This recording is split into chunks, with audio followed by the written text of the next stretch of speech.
Hello D students, कैसे हो आप सब।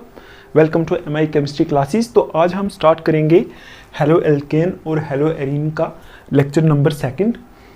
ठीक है, तो सीधा सीधा चलते हैं लेक्चर के ऊपर।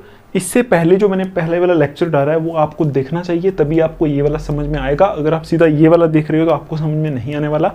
ठीक है, तो चलो देखते हैं पहले आज हम क्या स्टडी करेंगे। आज हम पहले स्टडी करेंगे हेलो एल्केन्स और हेलो एरीन का नोमेनक्लेचर। ठीक है, हम नोमेनक्लेचर स्टडी करने वाले हैं। ठीक है, उसके बाद हमारा टॉपिक रहेगा नेचर ऑफ CX बॉन्ड, मतलब कार्बन और हेलोजन बॉन्ड है जो C और X बॉन्ड कल आपको बताया था, X हेलोजन होता है।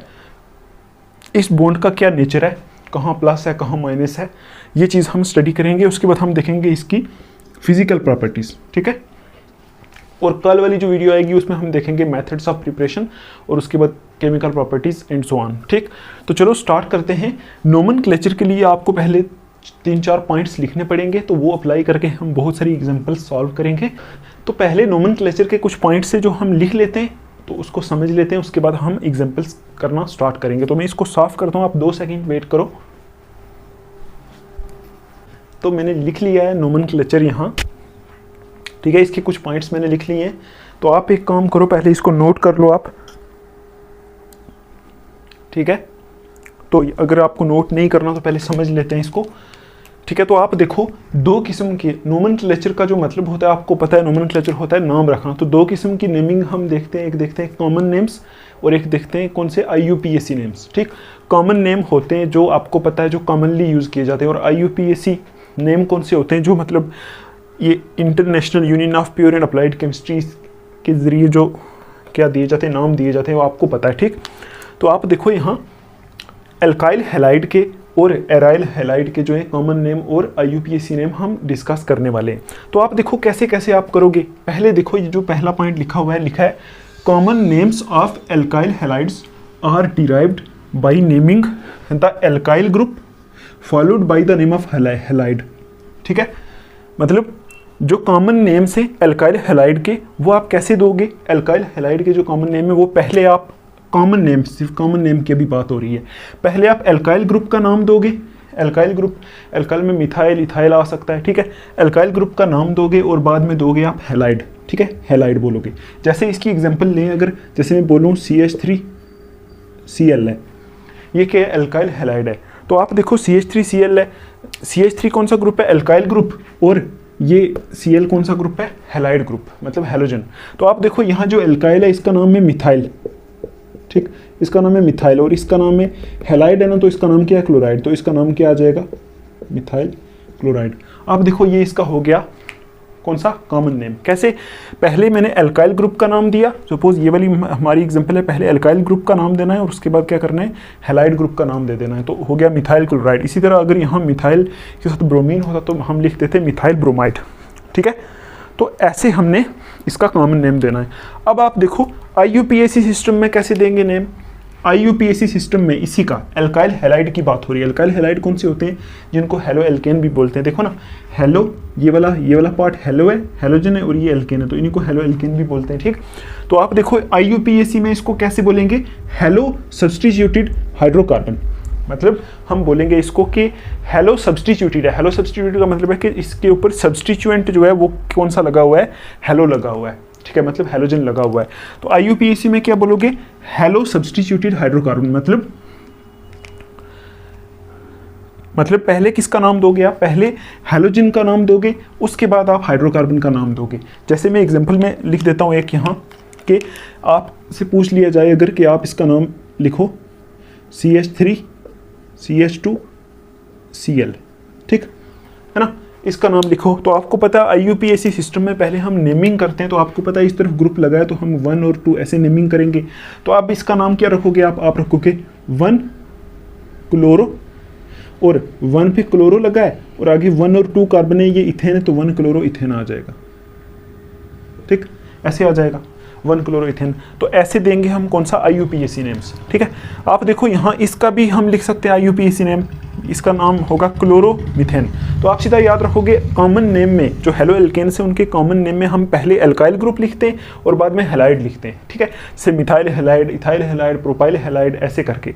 और IUPAC सिस्टम में तो आपको पता ही है सेम, पहले हेलोजन को हम क्या बोलते हैं, सब्स्टिट्यूएंट बोलते हैं। पहले हेलोजन की पोजीशन डिनोट करके लिखते हैं, उसको बाद में हाइड्रोकार्बन या फिर एल्केन का नाम दे देते हैं, ठीक। ये हमारा था कौन सा, हेलो एल्केन या फिर एल्काइल हैलाइड का नोमेनक्लेचर। ऐसे आपको ये याद रखना है। अभी हम बहुत सी एग्जाम्पलें करेंगे, आपको पता चलेगा। अभी देखो हम क्या करेंगे, जो दूसरा लिखा हुआ है ना, mono substituted for mono substituted derivatives of benzene, ये वाला।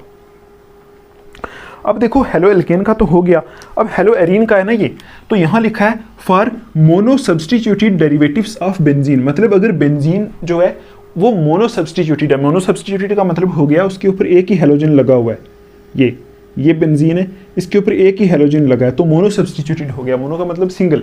तो यहाँ लिखा है अगर जो बेंजीन है, बेंजीन आपको पता है कहाँ यूज होता है, हेलो एरीन में, तो ये हेलो एरीन का नोमेनक्लेचर है।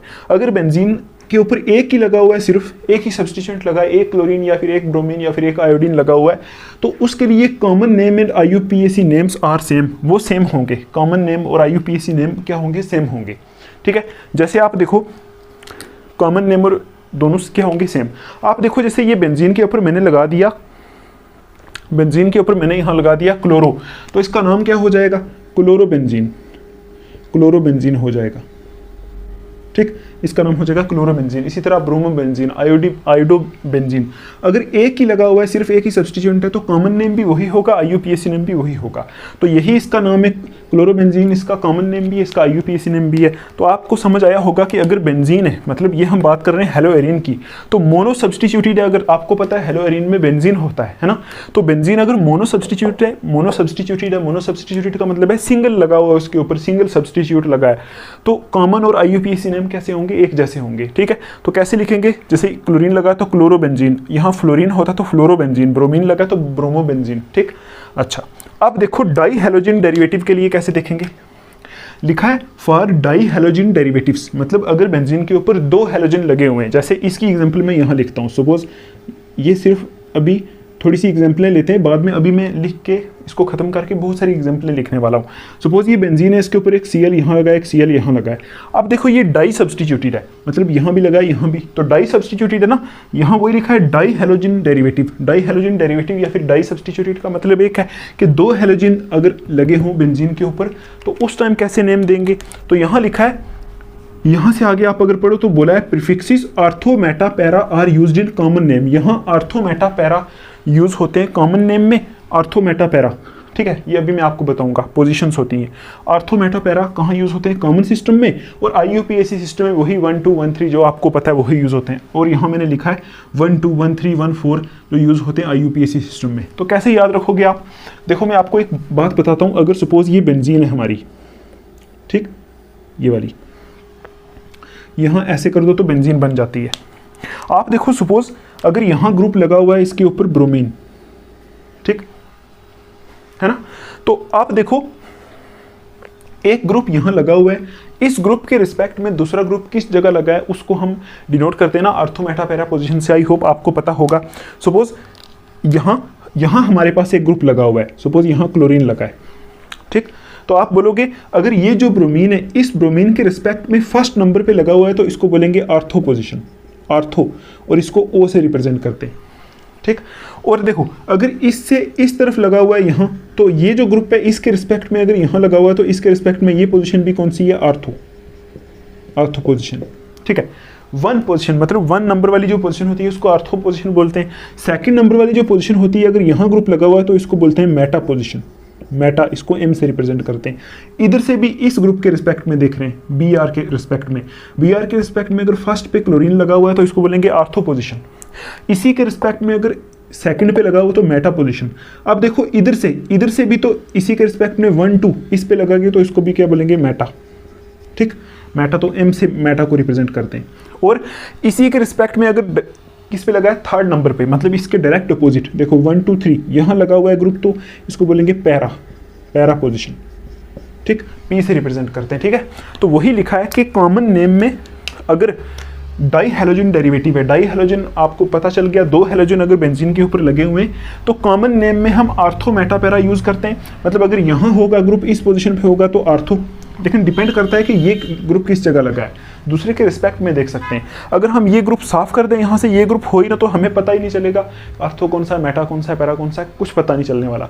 ठीक है, तो एक ग्रुप के रिस्पेक्ट में हम देखते हैं। ठीक, तो अगर आर्थो पोजीशन पे लगा होगा तो आर्थो बोलेंगे, हम एग्जाम्पल करेंगे, देखेंगे। ठीक, अच्छा, आपको बस इतना याद रखना है, अगर कोई ग्रुप यहाँ लगा हुआ है उसके 1 नंबर वाली जो पोजीशन है इधर से भी उसको बोलते हैं आर्थो पोजीशन, 2 नंबर वाली पोजीशन को बोलते हैं मेटा पोजीशन, और 3 नंबर वाली जो पोजीशन होती है वो पैरा पोजीशन होती है। और बेंजीन के ऊपर 2 आर्थो पोजीशंस होती है, 2 मेटा और 1 पैरा पोजीशन। ठीक है, ये आप याद रखना। अच्छा, ये आपको आ गया डाई हैलोजन डेरिवेटिव के लिए। देखो, आपको हेलो एल्केन का भी पता चल गया, हेलो एरीन का भी पता चल गया। ठीक है, तो अगर क्या लिखा था मैंने, अगर मोनो सब्स्टिट्यूटेड होगा, मतलब सिंगल हैलोजन लगा होगा बेंजीन के ऊपर, तो उसका कॉमन नेम और दूसरा नेम आईयूपीएसी नेम सेम होगा। अगर 2 हैलोजन लगे होंगे तो कॉमन नेम में हम क्या यूज़ करेंगे, आर्थो मेटा पैरा, और आईयूपीएसी नेम में हम यूज़ करेंगे 1 2 1 3 1 4 ऐसे करके। ये आप अभी नोट कर लो, एग्जाम्पल्स करेंगे आपको समझ में आएगा। उसके बाद देखो, 2 हमने और भी पढ़े थे ना, हमने पढ़ा था जेमिनल डाई हैलाइड और विसिनल डाई हैलाइड, ये भी पढ़ा था। तो वही लिखा है यहाँ कि कॉमन नेम के अंदर, इन कॉमन नेम जो सिस्टम है उसमें gem dihalides are named as alkylidene halides, उनको एल्काइलिडीन हैलाइड बोलते हैं, जेम डाई हैलाइड को। ठीक है, मैं एक जेम डाई हैलाइड की एग्जांपल लिखता हूं, फिर आपको पता चलेगा। जेम डाई हैलाइड में आप देखो, आपको बताया था ना जेम डाई हैलाइड कौन से होते हैं। देखो, मैं यहाँ 2 एग्जांपल्स लिखता हूँ। एक मैंने लिखा हूँ मैं CH2, यहाँ भी लिख रहा हूँ Cl, यहाँ भी लिख रहा हूँ Cl। ठीक, और दूसरी मैं एग्जांपल लिख रहा हूँ यहाँ CH3 CH Cl2। ठीक है, तो आप देखो ये दोनों एग्जांपल हैं। आपको बताया था एक होता है विसिनल डाई हैलाइड, एक होता है geminal dihalide. Vicinal dihalide ऐसा होता है, ठीक है, विसिनल डाई हैलाइड कौन सा होता है, विसिनल डाई हैलाइड ऐसा होता है जिसमें ये वाला, ये विसिनल डाई हैलाइड है। आपको बताया था ना, जो Cl है, मतलब दोनों हैलोजन 2 एडजेसेंट पोजीशन पे लगे हुए हैं तो इनको बोलते हैं विसिनल डाई हैलाइड। और अगर दोनों हैलोजन एक ही पोजीशन पे लगे हैं, मतलब एक ही कार्बन पे लगे हुए हैं, तो इसको बोलते हैं जेमिनल डाई हैलाइड। ठीक है, ये आपको बताया था। तो वही यहाँ लिखा है कि कॉमन नेम सिस्टम में जेम डाई हैलाइड को क्या बोलते हैं, एल्काइलिडीन हैलाइड्स। ठीक है, एंड विसिनल डाई हैलाइड को बोलते हैं एल्काइलिन डाई हैलाइड्स। ठीक, ये आप याद रखना, ये एल्काइलिन है, एल्काइलिन, और ये एल्काइलिडीन है, एल्काइलिडीन। देखो, जेम डाई हैलाइड को क्या बोलते हैं, एल्काइलिडीन हैलाइड्स, और विसिनल डाई हैलाइड को क्या बोलते हैं, एल्काइलिन डाई हैलाइड। तो आप देखो, विसिनल डाई हैलाइड कौन से होते हैं, पहले मुझे बताओ जेम डाई हैलाइड कौन से होते हैं। जेम डाई हैलाइड्स ऐसे होते हैं जिसमें एक ही कार्बन के ऊपर 2 हैलोजन लगे होते हैं। तो जेम डाई हैलाइड, ये लिखा हुआ है ना, जेम डाई हैलाइड को कॉमन नेम में क्या बोलते हैं, एल्काइलिडीन हैलाइड। एल्काइलिडीन का मतलब है यहाँ जो एल्काइल ग्रुप लगा है ना उसके साथ डीन लगा देना है और कुछ नहीं। देखो, यहाँ एल्काइल ग्रुप कौन सा लगा हुआ है, CH3CH, मतलब 1 2 कार्बन वाला इथेन है ना, तो क्या आएगा, इथेन से क्या बनेगा, इथाइलिडीन, इथाइलिडीन। और आगे क्लोरीन लगा है ना, ये तो हैलाइड है, तो क्लोरीन से क्या बनेगा, क्लोराइड। तो क्या बोल देंगे, क्लोराइड, ये क्लोराइड बोल देंगे। तो आप देखो, अगर जेम डाई हैलाइड है तो कैसा नाम आएगा, एल्काइलिडीन हैलाइड, जैसे इथाइलिडीन क्लोराइड, प्रोपाइलिडीन क्लोराइड या प्रोपाइलिडीन ब्रोमाइड, ऐसे करके इसका नाम आ जाएगा। और अगर विसिनल डाई हैलाइड है तो नाम रखेंगे एल्काइलिन डाई हैलाइड। ठीक है, एल्काइलिन डाई हैलाइड नाम रखेंगे। ठीक है, हाँ एक गलती है, ये हैलाइड नहीं, ये डाई हैलाइड है, 2 है ना यहाँ, ये डाई हैलाइड है। ठीक, डाई हैलाइड है, और यहाँ भी डाई हैलाइड है। तो यहाँ आएगा, देखो यहाँ मैंने लिखा था ना, इथाइलिडीन, 2 कार्बन है, मतलब 1 कार्बन 2 कार्बन, इथेन बनाना, तो इथेन से इथाइलिडीन, और यहाँ आएगा dichloride, ethylidene dichloride. देखो ना, 2 क्लोरीन है तो डाई क्लोराइड आएगा। ठीक, अब इसका नाम आप रखो, ये कौन सा था, ये जेम था ना, जेम डाई हैलाइड, याद रखना। ऐसे डाई हैलाइड जिनमें दोनों हैलोजन एक ही कार्बन के ऊपर लगे होते हैं उनको बोलते हैं जेम डाई हैलाइड, और इसको बोलते हैं विसिनल डाई हैलाइड। तो इनमें कॉमन नेम को कैसे रखा जाता है, एल्काइलिन डाई हैलाइड। ठीक है, एल्काइलिन है तो यहाँ 1 और 2 इथेन है ना, इथेन, तो इथेन से क्या बनेगा, इथेन से बनेगा ना इथाइलिन, और यहाँ 2 Cl है तो इथाइलिन डाई क्लोराइड। ठीक है, इथाइलिन डाइक्लोराइड। और ये कौन सा था, ये विसिनल डाइहैलाइड था, ये आप याद रखना, ठीक है। ये जेम डाइहैलाइड और विसिनल डाइहैलाइड है। आई होप आपको समझ में आया होगा, ठीक। और आगे देखो लास्ट पे क्या लिखा है कि IUPAC सिस्टम में they are named as dihaloalkane. IUPAC system में इसको वही 1 2 करके लिखेंगे, पोजीशन डिटरमाइन करेंगे 1 2 करके, तो आगे लिख देंगे हम, पहले क्लोरोब्रोमो लिखेंगे, बाद में हम एल्केन का नाम लिख देंगे, वो हम अभी करेंगे, आपको पता चलेगा, ठीक है। समझ में आया आपको इतना? तो आप देखो अभी जो हमने किया उसकी रिवीजन अगर हम करें जल्दी जल्दी, क्योंकि अभी हम बहुत सारी एग्जांपल्स करेंगे तो आपको समझ में आएगा। देखो हमने अभी किया कि एल्काइल हैलाइड या फिर हेलो एल्केन जो होते हैं उनमें कॉमन नेम में पहले एल्केन का नाम लिखते हैं, फिर हैलाइड का नाम लिखते हैं, जैसे मिथाइल क्लोराइड, इथाइल क्लोराइड है ना। और अच्छा, उसके बाद IUPAC सिस्टम में क्या करते हैं, पहले हेलोजन का नाम लिखते हैं, फिर पेरेंट चेन का नाम लिखते हैं, मतलब फिर हाइड्रोकार्बन का नाम लिखते हैं, ठीक है। जैसे क्लोरोमीथेन, ब्रोमोइथेन ऐसे करके लिखते हैं। और दूसरी चीज़, जो हमारे हेलोएरिन होते हैं उसमें आपको पता है बेंजीन रिंग होती है, तो अगर मोनो सब्सटीट्यूटेड है तो उसका नाम कैसे आएगा, क्लोरोबेंजीन, ब्रोमोबेंजीन ऐसे करके, उसका कॉमन नेम और IUPAC नेम दोनों सेम होंगे, ठीक है। और जो डाई हेलोजिन डेरिवेटिव्स हैं, डाई हेलोजिन डेरिवेटिव का मतलब है जहाँ 2 हेलोजिन लगे हुए, वहाँ हम कॉमन नेम में किससे डिनोट करेंगे, पोजीशन आर्थो मेटा पैरा से, ठीक है। वो हमने यहाँ देखा कि फर्स्ट नंबर वाली आर्थो, सेकंड नंबर वाली मेटा और थर्ड नंबर वाली पैरा, ठीक।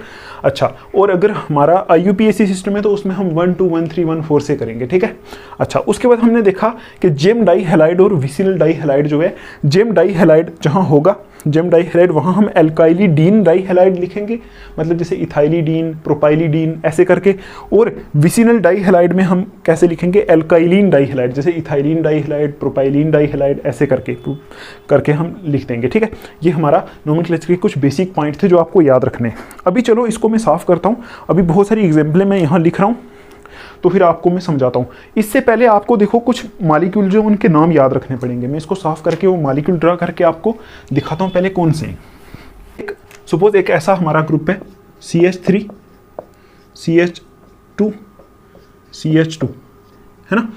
ये अगर यहाँ हैलोजन जुड़ा होगा, यहाँ इस जगह, ठीक, एक ये पॉसिबिलिटी है। एक और है, मैं एक बार लिख लेता हूँ, CH3, यहाँ देखो CH3 CH3 अगर यहाँ जुड़ा होगा, ठीक, ये 2 आगे। उसके बाद एक होता है हमारा CH3 CH2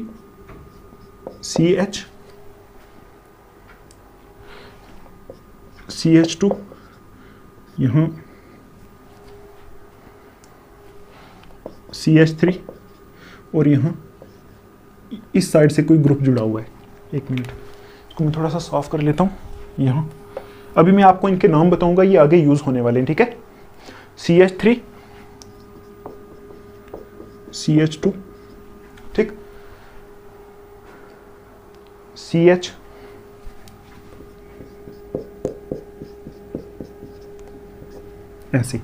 ऐसे आपको करना है। उसके बाद आपको करना है ये वाला CH3 CH3 यहाँ ये वाला, और एक आपको करना है ये वाला C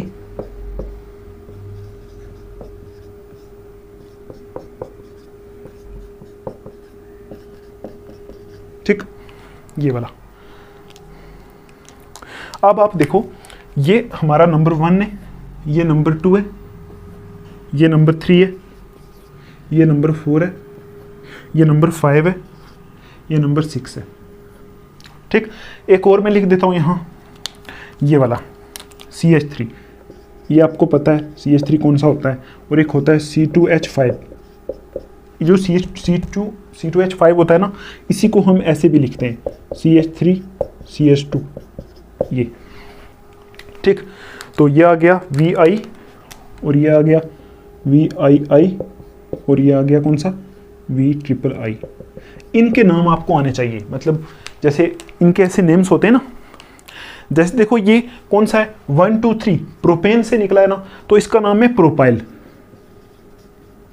प्रोपाइल। जैसे देखो ये CH3, इसको क्या बोलते हैं, इसको मिथाइल बोलते हैं ना, CH3 को मिथाइल बोलते हैं, है ना, मिथाइल बोलते हैं। ये हमारा CH3CH2 इथेन से निकला तो इसको इथाइल बोलेंगे, ये आपको पता है, ठीक है। आपको पता है जब हमारा जो होता है ना CH4, इसमें से एक H अगर हम निकाल के एक बॉन्ड ऐसे फ्री कर दें तो वो क्या बन जाता है, देखो ना, CH4 से एक H निकाल देंगे तो CH3 बन जाएगा ऐसा। तो ये मीथेन था, मीथेन से मिथाइल बन जाता है। इसी तरह ये इथेन था, इथेन से इथाइल बन जाता है। ये प्रोपेन था, प्रोपेन से प्रोपाइल बन जाता है, ठीक। ये दो तो बहुत आसान है, ये मिथाइल है, ये इथाइल है। अगर कहीं ऐसा दिखे या फिर ऐसा दिखे तो ये दोनों एक ही चीज़ है, ठीक।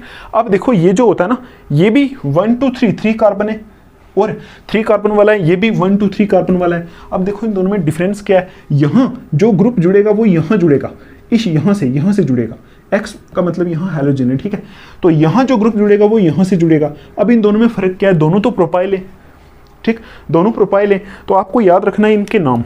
ये जो प्रोपाइल होता है ना 1 2 3, अगर ग्रुप सीधे यहाँ से जुड़ेगा तो इसको बोलेंगे N प्रोपाइल, इस ग्रुप को फिर बोलेंगे हम N प्रोपाइल, ठीक है। ये N प्रोपाइल ग्रुप है, ठीक। तो अगर ग्रुप जो है हमारा यहाँ से जुड़ रहा है, मतलब हेलोजन यहाँ से जुड़ रहा है दूसरे कार्बन से, ये सेकेंडरी कार्बन है। देखो सेकेंडरी कैसे, ये जो कार्बन है इसके साथ ये ग्रुप जुड़ा हुआ है ना, ये कार्बन 2 कार्बन से जुड़ा है, एक इस कार्बन से एक इस कार्बन से जुड़ा हुआ है, ठीक है ना। तो इसका नाम होता है, अगर कहीं ऐसा ग्रुप आपको दिखे जो यहाँ से उसके साथ ये हेलोजन जुड़ा तो इसको बोलेंगे आइसोप्रोपाइल, आइसोप्रोपाइल, ठीक। इस ग्रुप को बोलेंगे आइसोप्रोपाइल, ठीक है। अच्छा, अब आप देखो एक और चीज, ये आइसोप्रोपाइल गट्ठा लिखना है आपको, आइसोप्रोपाइल ये ग्रुप। ये सिर्फ प्रोपेन के जो होते हैं ये 2 होते हैं, एक होता है N प्रोपाइल, एक होता है आइसोप्रोपाइल, ठीक है। अब देखो ये कौन सा है, 1 2 3 4, ये तो ब्यूटेन है। देखो 4 कार्बन है, 1 2 3 4 वाला ब्यूटेन वाला है, ठीक है। तो आप देखो ब्यूटेन वाला ऐसा भी तो हो सकता है, एक ऐसी भी पॉसिबिलिटी हो सकती है, CH3 CH2 CH2 CH2 ये यहाँ से जुड़ रहा है, ठीक। जैसे प्रोपेन में एक बार यहाँ से जुड़ रहा था, एक बार यहाँ से जुड़ रहा था। ये कुछ नहीं है, ये सिर्फ डिफरेंट आइसोमर्स हैं, मतलब ब्यूटेन के प्रोपेन के डिफरेंट आइसोमर्स हैं। आपको आगे पता चलेगा, आपको पता होगा आइसोमर्स क्या होते हैं ना। कभी एक ग्रुप उठा के देखो ना, कभी इसको यहाँ कर दिया, कुछ नहीं, कभी इसी तरह ये क्या है, आप देखो 1 2 3 4, ये ब्यूटेन है, आपने पढ़ा होगा ब्यूटेन है। तो ब्यूटेन से ये जो ग्रुप है यहाँ से जुड़ रहा है तो इसको बोलेंगे N ब्यूटाइल, N ब्यूटाइल बोलेंगे, नॉर्मल ब्यूटाइल। N का मतलब होता है नॉर्मल, जैसे इसको बोला था ना N प्रोपाइल, इसको बोलेंगे N ब्यूटाइल, ठीक। ये मैं X ऐसे ही जोड़ रहा हूँ, आप सिर्फ बोलोगे कि यहाँ से अगर जुड़ रहा है कुछ इस कार्बन से तो N ब्यूटाइल बोलोगे। अब देखो ये भी तो वही चीज़ है, 1 2 3 4, ये भी तो वही है, 1 2 3 4 ब्यूटाइल ही है। लेकिन ये कौन सा ब्यूटाइल है, देखो यहाँ इस कार्बन से जुड़ रहा है, तो क्या बोलोगे इसको, देखो आप देखो इसको हम बोलते हैं secondary butyl, SCC sec BUTYL, sec butyl, secondary butyl बोलते हैं। क्यों बोलते हैं, आप देखो जिस कार्बन के साथ यहाँ हेलोजन अटैच होगा ये कार्बन सेकेंडरी कार्बन है। कैसे पता चला, ये कार्बन 2 कार्बन से जुड़ा है, एक इधर कार्बन से एक इधर कार्बन से, और जो कार्बन 2 कार्बन से जुड़ा होता है उस कार्बन को बोलते हैं सेकेंडरी कार्बन, और जो कार्बन सीधा एक कार्बन से जुड़ा होता है उसको बोलते हैं प्राइमरी कार्बन। कौन सा कार्बन, वो वाला कार्बन जिसके साथ हेलोजन जुड़ा है। अगर वो कार्बन डायरेक्टली एक कार्बन से जुड़ा है तो उसको बोलते हैं प्राइमरी, तो अगर वो कार्बन डायरेक्टली 2 कार्बन से जुड़ा है तो उसको बोलते हैं सेकेंडरी, और अगर ये कार्बन डायरेक्टली 3 से जुड़ा है तो उसको बोलते हैं टर्शरी। तो आप देखो इसका नाम होता है सेकेंडरी ब्यूटाइल। अगर आपको ऐसा कहीं ग्रुप दिखेगा CH3 CH2 CH2 और यहाँ से X जुड़ा हो तो आप बोलोगे ये ग्रुप पे इसका नाम है सेकेंडरी ब्यूटाइल, ठीक है। ये कॉमन नेम सिस्टम में यूज होंगे, ये secondary butyl, N butyl, isopropyl, ये सारे कॉमन नेम सिस्टम में यूज होते हैं, ठीक।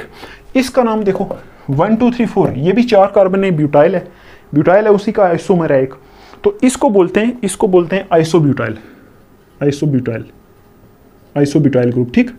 इस ग्रुप को बोलते हैं आइसोब्यूटाइल ग्रुप। अगर आपको कहीं दिखे कि यहाँ X जुड़ा हुआ है, मतलब X का मतलब हेलोजन जुड़ा हुआ है, तो पीछे ग्रुप कैसा लगा हुआ है, ऐसा 1 2 3 4 ऐसे करके ग्रुप लगा है, तो कॉमन नेम में आप इसको बोलोगे आइसोब्यूटाइल ग्रुप, ठीक। इसी तरह ये जो ग्रुप होता है इसमें C इधर है, ठीक है। आप देखो ये जो C है इसके साथ अगर X जोड़ दें तो ये C कितने कार्बन के साथ जुड़ा हुआ है, देखो ये C यहाँ भी कार्बन, यहाँ भी कार्बन, यहाँ भी कार्बन के साथ जुड़ा हुआ है। तो ये C जिसके साथ X जुड़ा है ये डायरेक्टली 3 कार्बन से जुड़ा है, तो ये टर्शरी कार्बन है। तो इसको बोलते हैं, देखो कितने 1 2 3 4 4 कार्बन है तो ब्यूटाइल है, लेकिन टर्शरी कार्बन है तो बोलोगे टर्शरी ब्यूटाइल, टर्शरी ब्यूटाइल, ये टर्शरी ब्यूटाइल ग्रुप है, ये वाला ऐसे वाला, ऐसा अगर आपको दिख गया तो उसको बोलोगे टर्शरी ब्यूटाइल कॉमन नेम में, ठीक। अब ये जो ग्रुप होता है इसमें देखो टोटल कितने कार्बन है, 1 2 3 4 5 कार्बन है। तो ऐसा ग्रुप जो होता है ये टर्शियरी ब्यूटाइल से ही निकला है। देखो टर्शियरी ब्यूटाइल इतना था, यहाँ एक CH2 कर दिया, देखो इतना। ये जो कार्बन है ये वाला ये वाला ये वाला ये वाला ये वाला ये वाला ये वाला ये तो सेम है, सिर्फ X की जगह 1 कार्बन CH2 और लगा के इसको क्या किया, थोड़ा बड़ा किया। तो इसको बोलते हैं नियोपेंटाइल। नियोपेंटाइल। देखो पेंटाइल क्यों बोला, क्योंकि इसमें 5 कार्बन है, 1 2 3 4। तो ये आपको ग्रुप के कुछ नाम याद रखने हैं, ठीक है। ये कॉमन नेम सिस्टम में हमारे यूज होंगे, ठीक है। आई होप आपको समझ में आया होगा। अगर आपको ये याद नहीं हो रहे ना, आप इसको 3-4 बार नोटबुक के ऊपर लिखो, तो उसके बाद आप प्रैक्टिस करो तो आपको याद होंगे। कॉमन नेम में ये यूज होंगे। IUPAC में तो डायरेक्ट हम नाम लिख देंगे 1 2 3 4 करके। कॉमन नेम अगर आपको कहीं आ जाता है तो आपको ये यूज करने पड़ेंगे, ठीक है। तो चलो मैं इसको साफ करता हूँ अभी, फिर हम एग्जाम्पल्स की तरफ चलते हैं। तो आप अभी देखो ये जो हमने लिखे हैं, कुछ एग्जाम्पल्स लिखी हैं, इनको हम क्या करते हैं, इनके कॉमन नेम भी लिखते हैं, इनके IUPAC नेम भी लिखते हैं, ठीक है। तो यहाँ मैं लिख देता हूँ, फर्स्ट नंबर पे आपको लिखना है कॉमन नेम और दूसरे नंबर पे आपको लिखना है IUPAC, ठीक। कॉमन नेम और IUPAC, ऐसे कॉमन नेम और IUPAC नेम आपको सबका लिखना है। तो आप देखो पहले का कॉमन नेम लिखते हैं। आप देखो ये जो ग्रुप है 1 2 3, कॉमन नेम में एल्काइल हैलाइड जो होते हैं, अभी हमने पढ़ा था एल्काइल हैलाइड को कॉमन नेम में कैसे लिखते हैं, पहले एल्काइल का नाम लिखते हैं फिर हैलाइड का नाम लिखते हैं। और कॉमन नेम में CH3 CH2 CH2 ये प्रोपेन से निकला है, तो ये प्रोपाइल ग्रुप है। लेकिन देखो मैंने अभी आपको जो ग्रुप पीछे लिख के बताया था उसमें बोला था कि अगर यहाँ से जुड़ा हो तो कौन सा होता है, N प्रोपाइल। तो इसका कॉमन नेम क्या होगा, ये ग्रुप कौन सा है, इस ग्रुप का नाम है N प्रोपाइल, ठीक। N प्रोपाइल कौन सा है, एल्काइल का नाम है। और आगे हैलाइड का नाम लिखना, तो ये क्या है ब्रोमीन, तो क्या आएगा ब्रोमाइड, N प्रोपाइल ब्रोमाइड आ जाएगा इसका नाम, N प्रोपाइल ब्रोमाइड आ जाएगा क्या, कॉमन नेम। पहले इसका नाम लिखना है फिर इसका नाम लिखना है, दैट्स इट बस। और IUPAC कैसे आएगा आपको पता है, 1 2 3 करोगे तो 1 पोजीशन पे ब्रोमो है ना। तो 1 2 3 कौन सा है, 1 पोजीशन पे ब्रोमो है, तो आप लिखोगे 1 ब्रोमो। 1 पोजीशन को लिखते भी नहीं है, सीधा ब्रोमो लिख दो। तो आगे 1 2 3 पोजीशन पे प्रोपेन, तो 1 ब्रोमो प्रोपेन ये आ जाएगा, या फिर सीधा ब्रोमो प्रोपेन आ जाएगा, ठीक है। ये आ जाएगा इसका नाम। तो 1 ब्रोमो प्रोपेन भी आ सकता है, ब्रोमो प्रोपेन भी आ सकता है। अब देखो इसका नाम लिखते हैं, कॉमन नेम लिखो पहले। कॉमन नेम क्या आएगा, आपको पता है ये जो ग्रुप है, अभी मैंने आपको बोला था ये कौन सा ग्रुप होता है। देखो 1 2 3 ये एक्चुअल में प्रोपाइल है ना, प्रोपाइल ग्रुप है। लेकिन यहाँ से हैलोजन जुड़ा हुआ है, तो कौन सा ग्रुप है, अभी आपको बताया था इसका नाम होता है आइसोप्रोपाइल। इस ग्रुप का नाम होता है आइसोप्रोपाइल। तो कॉमन नेम में हम लिखेंगे आइसोप्रोपाइल है, ये जो ग्रुप लगा आइसोप्रोपाइल है, और साथ में क्लोराइड है ना। तो आइसोप्रोपाइल क्लोराइड इसका नाम आ जाएगा कॉमन। और IUPAC कैसे लिखेंगे, IUPAC में आपको पता है नेमिंग देनी पड़ती है, 1 2 3 ऐसे नेमिंग देनी पड़ती है, ठीक है। तो आप देखो 2 पोजीशन पे क्लोरो लगा है, तो ये तो आपको आता है 2 क्लोरो। और 1 2 3 को क्या बोलते हैं, प्रोपेन 2 क्लोरो प्रोपेन, ये आ जाएगा बस, और कुछ नहीं है, ठीक। देखो यहाँ क्लोरो के साथ, क्लोरो को इस प्रोपेन के साथ मैच करके सीधा भी लिख सकते हैं, क्लोरो प्रोपेन सीधा, ठीक है। इस क्लोरो को इस प्रोपेन के साथ मिला के लिख देना, 2 क्लोरो प्रोपेन ऐसे, ठीक। इसी तरह इसका नाम देखो, कॉमन नेम लिखो पहले, कॉमन नेम क्या आएगा और IUPAC क्या आएगा, बताओ। ये ग्रुप अभी हमने पढ़ा था, देखो 1 2 3 4 4 वाला है ना। तो इसको बोला था, इस ग्रुप का नाम बोला था कि अगर ये 1 2 3 4 है तो ब्यूटेन से निकला, ब्यूटाइल है। लेकिन अगर क्लोरीन यहाँ से जुड़ा हो तो उसको बोलते हैं आइसोब्यूटाइल। तो इस पूरे ग्रुप का नाम क्या है, आइसोब्यूटाइल है ना, आइसोब्यूटाइल। और ये क्लोरीन लगा है तो इसको क्या बोलेंगे, क्लोराइड, आइसोब्यूटाइल क्लोराइड इसका आ जाएगा कॉमन नेम। वही ना, पहले एल्केन का नाम लिखते हैं फिर हेलोजन का नाम लिखते हैं कॉमन नेम में। और IUPAC तो आपको पता है कैसे लिखते हैं, ठीक। तो IUPAC इसका कैसे लिखेंगे, IUPAC के लिए आप देखो इसको नेमिंग देनी पड़ेगी। यहाँ से ग्रुप जो क्लोरीन लगा है ये फर्स्ट नंबर पे आता है, तो 1 2 3 ऐसे करके नेमिंग दे देंगे। तो पहले क्या आएगा, यहाँ 1 क्लोरो, ठीक। ये आपने 11th क्लास में नोमेनक्लेचर बहुत सही से पढ़ा है, मैं तभी डिटेल में नहीं जा रहा हूँ। क्या आएगा, 1 क्लोरो, उसके बाद 2 मिथाइल, 1 क्लोरो 2 मिथाइल, और 1 2 3 को क्या बोलते हैं, प्रोपेन। तो क्या आ जाएगा, 1 क्लोरो 2 मिथाइल प्रोपेन आ जाएगा इसका IUPAC नेम, ठीक। अब इसमें देखो ये तो सीधा सिंगल वाला है, मोनो सब्सटीट्यूटेड बेंजीन है, तो इसका नाम आ जाएगा सीधा सीधा IUPAC और कॉमन नेम दोनों सेम होंगे और वो आएगा क्या, ब्रोमो बेंजीन। ये ब्रोमो लगा हुआ है और नीचे बेंजीन है तो ब्रोमो बेंजीन, ये नाम आ जाएगा इसका। और इसका देखो, इसमें हम कॉमन नेम और IUPAC नेम दोनों लिखेंगे। कॉमन नेम इसका आपको बताया था, कॉमन नेम में आर्थो पैरा मेटा से रिप्रेजेंट करते हैं। तो आप देखो, अगर इसको मैं मान लेता हूं तो इसके रिस्पेक्ट में ये ग्रुप किस पोजीशन पे है, ये ग्रुप किस पोजीशन पे है, आर्थो पोजीशन पे है ना। इसके रिस्पेक्ट में ये ग्रुप आर्थो पोजीशन पे है, तो क्या नाम आएगा इसका,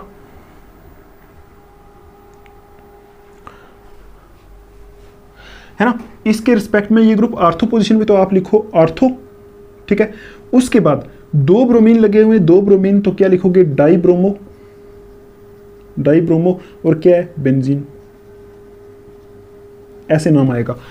इस ग्रुप के रिस्पेक्ट में इसको देख लो, ये आर्थो पोजीशन पे तो आर्थो, और इस ग्रुप के रिस्पेक्ट में आप इसको भी देख सकते हो, इस ग्रुप के रिस्पेक्ट में ये आर्थो है, इस ग्रुप के रिस्पेक्ट में ये आर्थो है, ठीक। देखो ना, इस ग्रुप के रिस्पेक्ट में आप देखोगे तो 1 नंबर पे ये है, तो इस ग्रुप के रिस्पेक्ट में देखोगे तो 1 नंबर पे ये है, तो आर्थो, इसके रिस्पेक्ट में ये आर्थो, इसके रिस्पेक्ट में ये आर्थो, तो आप बोलोगे दोनों आर्थो हैं, मतलब तो आप बोलोगे आर्थो पे die bromo, ortho die bromo benzene इसका नाम है, कॉमन नेम।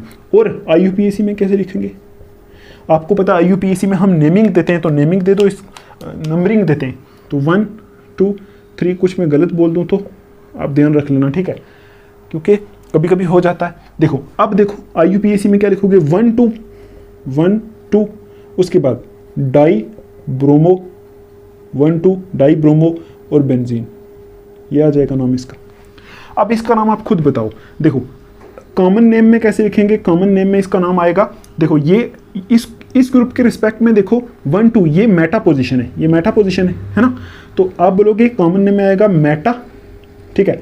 उसके बाद इस ग्रुप के रिस्पेक्ट में देखो ये कौन सी पोजीशन है, इस ग्रुप के रिस्पेक्ट में 1 2, ये भी मेटा पोजीशन है, तो आएगा मेटा डाई ब्रोमो बेंजीन, ये आ जाएगा इसका कॉमन नेम। आप बहुत सारी एग्जांपल्स प्रैक्टिस करोगे तो आपको समझ आएगा, टेक्स्ट बुक में जितनी एग्जांपल्स दी हैं सारी आप प्रैक्टिस करोगे।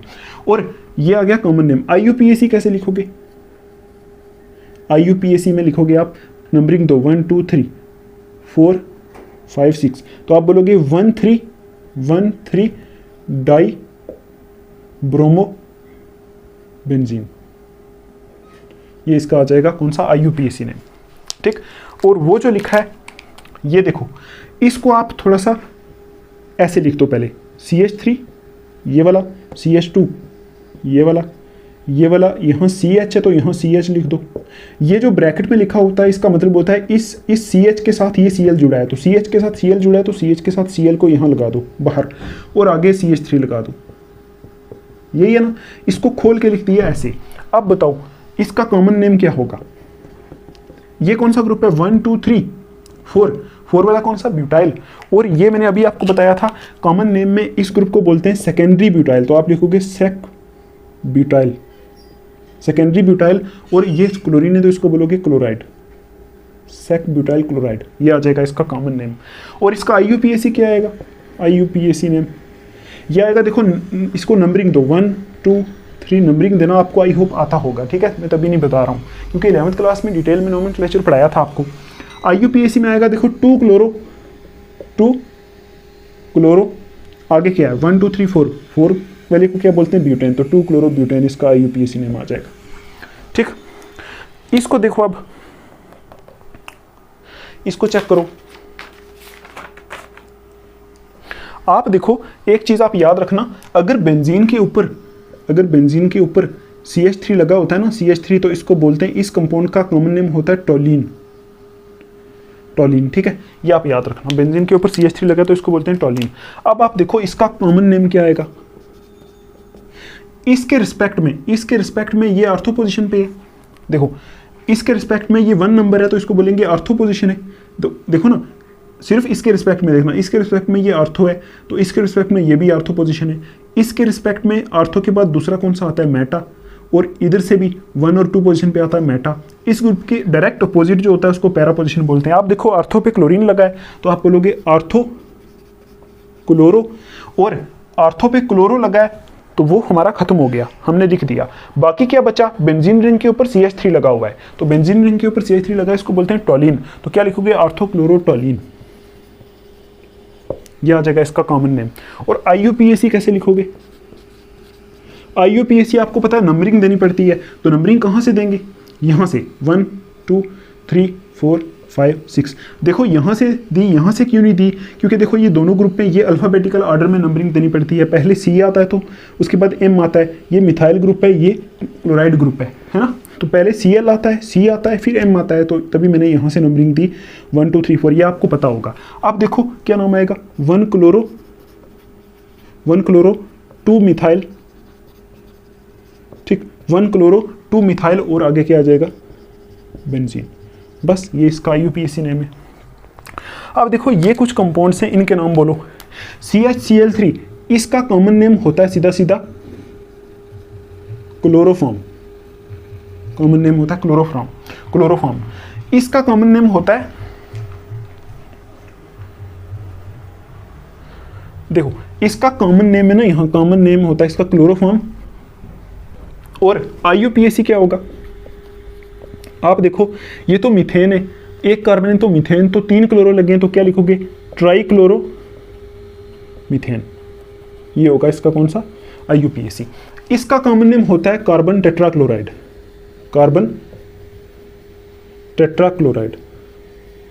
ये कॉमन नेम है इसका, ठीक। और IUPAC क्या होगा, आपको पता है ना, कॉमन नेम में पहले एल्काइल को लिखते हैं, फिर क्लोराइड को लिखते हैं। तो पहले एल्काइल को लिखा तो एल्काइल कार्बन है, और टेट्रा क्लोराइड का मतलब है 4 क्लोरीन, ऐसे लिखते हैं। और IUPAC में पहले क्लोरो को लिखते हैं, पहले हेलो वाले ग्रुप को लिखते हैं, मतलब हेलोजन ग्रुप को, है ना।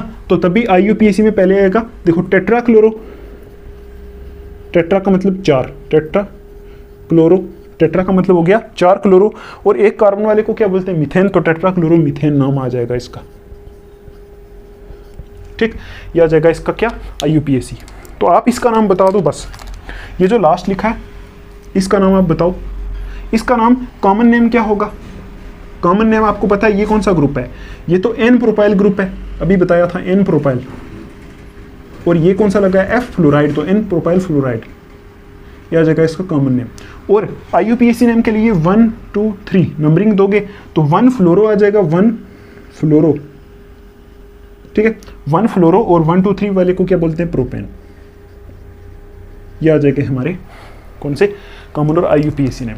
तो आई होप आपको ये एग्जांपल समझ में आई होंगी। तो आप देखो आपकी टेक्स्ट बुक के अंदर जो क्वेश्चन नंबर 1 2 और 3 है, ठीक है, वो जो है हमारे ये वाले नोमेनक्लेचर के क्वेश्चन से, वो आप सारे प्रैक्टिस करोगे। क्वेश्चन नंबर 1 के कुछ पार्ट्स में आपको यहाँ अभी कराऊंगा, ठीक है, कुछ पार्ट्स में अभी कराऊंगा। तो फिर देखते हैं, इसको साफ करना पड़ेगा पहले, तो साफ कर लेते हैं एक बार। आप देखो यहाँ जो पहला क्वेश्चन है ना, ये पूछा हुआ है, पहला क्वेश्चन पूछा हुआ है कि name the following halides according to IUPAC system. बोला हुआ है कि ये जो दिए हुए इनका IUPAC सिस्टम के अकॉर्डिंग नाम लिखो और classify them as allyl, alkyl, allyl, benzyl, है ना, विनाइल और एराइल। मतलब उनको बताओ कि ये एल्काइल हैलाइड है, एलाइल हैलाइड है, बेंजाइल है, प्राइमरी सेकेंडरी टर्शरी है, विनाइल है या फिर एराइल है, वो आपको बताना है और साथ में IUPAC नाम लिखना है, ठीक। तो देखो कुछ पार्ट्स हम करके देख लेते हैं इसके, तो बाकी आप प्रैक्टिस करोगे। क्वेश्चन नंबर 1, क्वेश्चन नंबर 2 और क्वेश्चन नंबर 3 ये आप प्रैक्टिस करोगे, ये आपका होमवर्क रहेगा, ठीक। तो देखो पहले हम करते हैं इसका पार्ट नंबर 1। मैं यहाँ लिख देता हूँ पार्ट नंबर 1, इसका लिख देता हूँ कि क्या बोल रहा है। फर्स्ट देखो, उससे पहले देखो मैं आपको एक जनरल फार्मूला बता दूं कि जो हम नाम लिखते हैं जब, तो कैसे लिखते हैं। जब हम नाम लिखते हैं, नोमेनक्लेचर लिखते हैं, तो आपको ये याद रखना है, पहले हम लिखते हैं प्रीफिक्स, ठीक है, फिर हम लिखते हैं वर्ड रूट, वर्ड WORD, ठीक, WORD वर्ड रूट। फिर हम लिखते हैं प्राइमरी सुफिक्स, फिर हम लिखते हैं सेकेंडरी सुफिक्स। ये आपको ध्यान रखना है, ये एक फार्मूला है जो आप यूज करोगे नोमेनक्लेचर लिखते टाइम। आप देखो प्रीफिक्स में हम क्या लिखते हैं, प्रीफिक्स में हम वो चीज़ लिखते हैं जो कंपाउंड के बाहर लिखी होती है। मैं अभी आपको बताता हूँ, जैसे इसमें क्लोरो, ब्रोमो, है ना, bromo, methyl, ethyl, methyl, ethyl, propyl, chloro, bromo, prefix में जो पहले हम लिखते हैं वो सारा कुछ हम यहाँ लिखते हैं। वर्ड रूट में हम लिखते हैं वो इथ है, प्रॉप है, ब्यूट है, ये आपको पता है ना। पेंट है, कौन सा है, मतलब 3 कार्बन वाला है, 4 कार्बन वाला है, 5 कार्बन वाला है, कौन सा है। प्राइमरी सुफिक्स में हम लिखते हैं वो एन है, वो ईन है, वो आयन है, कौन सा है, मतलब सिंगल बॉन्ड वाला है, डबल बॉन्ड वाला है, ट्रिपल बॉन्ड वाला है, कौन सा है। और सेकेंडरी सुफिक्स में हम लिखते हैं जो लास्ट वाला सुफिक्स होता है, जैसे उसमें कोई ग्रुप लगा है, अगर ओल लगा है या फिर आल लगा है या फिर ओइक एसिड लगा है, ये आपको सारा पता है, ठीक है। ये आपने सब 11th क्लास में पढ़ा है। ओल है, आल है, ओइक एसिड लगा है, या फिर उसमें कुछ और कोई और ग्रुप लगा है, जैसे ओन लगा है ना। ये सारे ग्रुप जो हमारे होते हैं बड़े ग्रुप, अल्कोहल, कार्बोक्सिलिक एसिड, वो सारे हम लास्ट पे सेकेंडरी सुफिक्स में लिखते हैं। आपने नोमेनक्लेचर पढ़ा होगा, कुछ ग्रुप्स को हम यहाँ लिखते हैं, जैसे क्लोरो, ब्रोमो, मिथाइल, इथाइल, है ना। ये सारे ग्रुप हम प्रीफिक्स में लिखते हैं, वर्ड रूट में ऐसे लिखते हैं। उसके बाद एन, ईन, आयन आता है, फिर लास्ट में ये वाला आता है। ये आपको एक फार्मूला टाइप याद रखना है, ये यूज़ करके आप सारे नाम लिखोगे, ठीक है। तो आप देखो इसका पहला पार्ट हम देखें, अगर फर्स्ट पार्ट है जो, वो हमारा ऐसा है, CH3, उसके बाद लिखा हुआ है होल 2, ऐसे करके लिखा है, फिर लिखा है CH, फिर लिखा है CH, ठीक है। फिर उसके बाद लिखा हुआ है यहाँ Cl, उसके बाद लिखा हुआ है CH3, ठीक। ये पार्ट ऐसा ही है ना, CH3 whole 2, CH, CH, Cl, CH3 ऐसे करके लिखा है। आप देखो ये थोड़े मुश्किल टाइप के, तो इसको करने के लिए आपको पहले इसको खोल के लिखना पड़ेगा। हमेशा आप क्या करो, इसको पहले खोल के लिखो, ठीक है। सिंप्लीफाई करो, उसके बाद आप नाम रखो। तो आप देखो इसको कैसे खोल के लिखेंगे, इसको लिखने का तरीका क्या है। आप देखो यहाँ CH3 होल 2 है ना, तो आप इसको देखो पहले, ये CH लिखा है, ये CH है, इस CH को मैं यहाँ लिख रहा हूँ, ये CH, इसके साथ, इस CH के साथ 2 CH3 लगे हुए हैं, इस CH के साथ 2 CH3, ये CH3 होल 2 का मतलब है इस CH के साथ 2 CH3 लगे हैं, एक CH3 यहाँ लगा है और इसी CH के साथ एक CH3 यहाँ लगा है। इसका मतलब ये CH मैंने ये लिखा, ये वाला, ठीक। इसके साथ 2 CH3 लगे हैं, तो एक CH3 मैंने ये लिख दिया, एक CH3 इसके साथ मैंने ये लिख दिया। अब ये CH दूसरा है, तो इसके साथ दूसरा CH लिख दो। इस CH के साथ ब्रैकेट में Cl है, तो इसके साथ Cl लगा है, उसको यहाँ लिख दो। अब देखो इस CH के बाद कौन सा है, CH3, ये लिख दिया। ऐसे इसको सिंप्लीफाई करना आपको आना चाहिए। अब तो आप आराम से नाम लिख सकते हो, ठीक है। अब बताओ कैसे नाम लिखूं। आपको पता है पहली चीज़ होती है लंबा चेन सिलेक्ट करना है आपको। तो लंबा चेन अगर आप 1 2 3 4 ऐसे भी 4 का बनता है, 1 2 3 4 ऐसे भी 4 का बनता है। दूसरी चीज़ होती है नंबरिंग करना। नंबरिंग कहाँ से करते हैं, जहाँ से जो ज़्यादा प्रायोरिटी वाला ग्रुप है वो पास में आता है, ठीक। आप देखो यहाँ क्लोरीन और यहाँ मिथाइल, ये क्लोरो ग्रुप है, ये मिथाइल ग्रुप है ना। तो आप देखो क्लोरो और मिथाइल दोनों ही यहाँ प्रीफिक्स में यूज़ होंगे। आप देखो जब भी आप देखोगे ना, जो बाहर वाले ऐसे ग्रुप होते हैं ना लटके हुए, वो प्रीफिक्स में यूज़ होते हैं, ठीक। तो क्लोरो है और मिथाइल है। आप देखो अगर मैं यहाँ से नंबरिंग करूँ 2 पोजीशन पे क्लोरो आ रहा है, यहाँ से नंबरिंग करूँ 2 पोजीशन पे मिथाइल आ रहा है, तो इन दोनों को आप अल्फाबेटिकल ऑर्डर में देखो, जिसका अल्फाबेटिकल ऑर्डर में पहले आता है वहाँ से नंबरिंग करो। अगर यहाँ से करूँ तो 2 पोजीशन पे क्लोरो आता है, मतलब C पहले आता है, तो यहाँ से करूँगा तो 2 पोजीशन पे मिथाइल आता है, तो मतलब M बाद में आता है, तो इसलिए मैं क्या करूँगा, यहाँ से करूँगा 1 2 3 4 यहाँ से नंबरिंग करूँगा, क्योंकि यहाँ से पहले क्लोरीन है तो यहाँ से नंबरिंग होगी। अब आप इसका IUPAC नेम आराम से लिख सकते हो।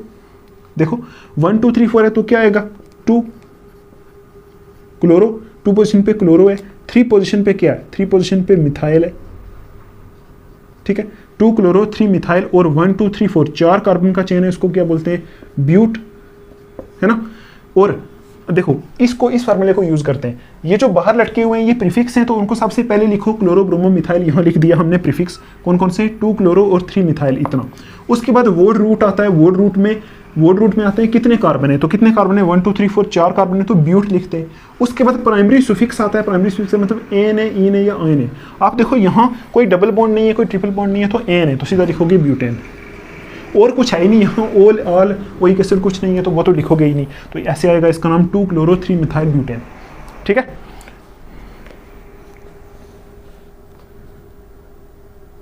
समझ में आया आपको।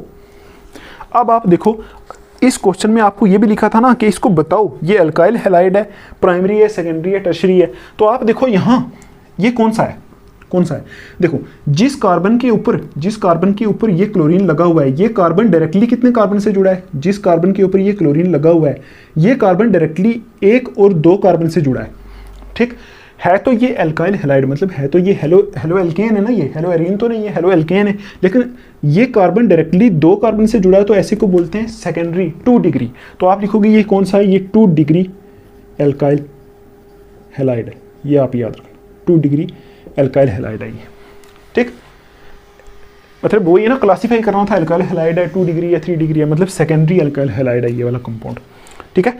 अब आप देखो दूसरे वाला देखते हैं, दूसरे वाला मैं यहां करता हूं, ठीक है।